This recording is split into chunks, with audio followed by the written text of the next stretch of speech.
नमस्कार मंडळी. तर बरेच दिवस झालं आमच्या गॅलरीच्या आळूच्या झाडाला पाणी आली होती आणि आता गरमी जास्त असल्यामुळे ना ती पिवळी पडायला लागली होती.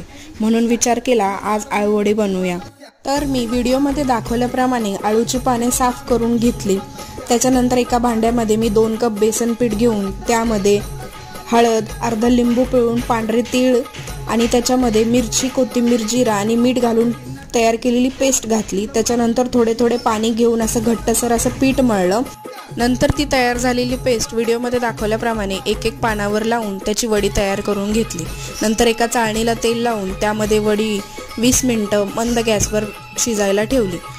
त्यानंतर थंड झाल्यावर कापून वड्या तेलात मीठ, लाल तिखट आणि थोडे तीळ घालून शॅलो फ्राय करून घेतल्या.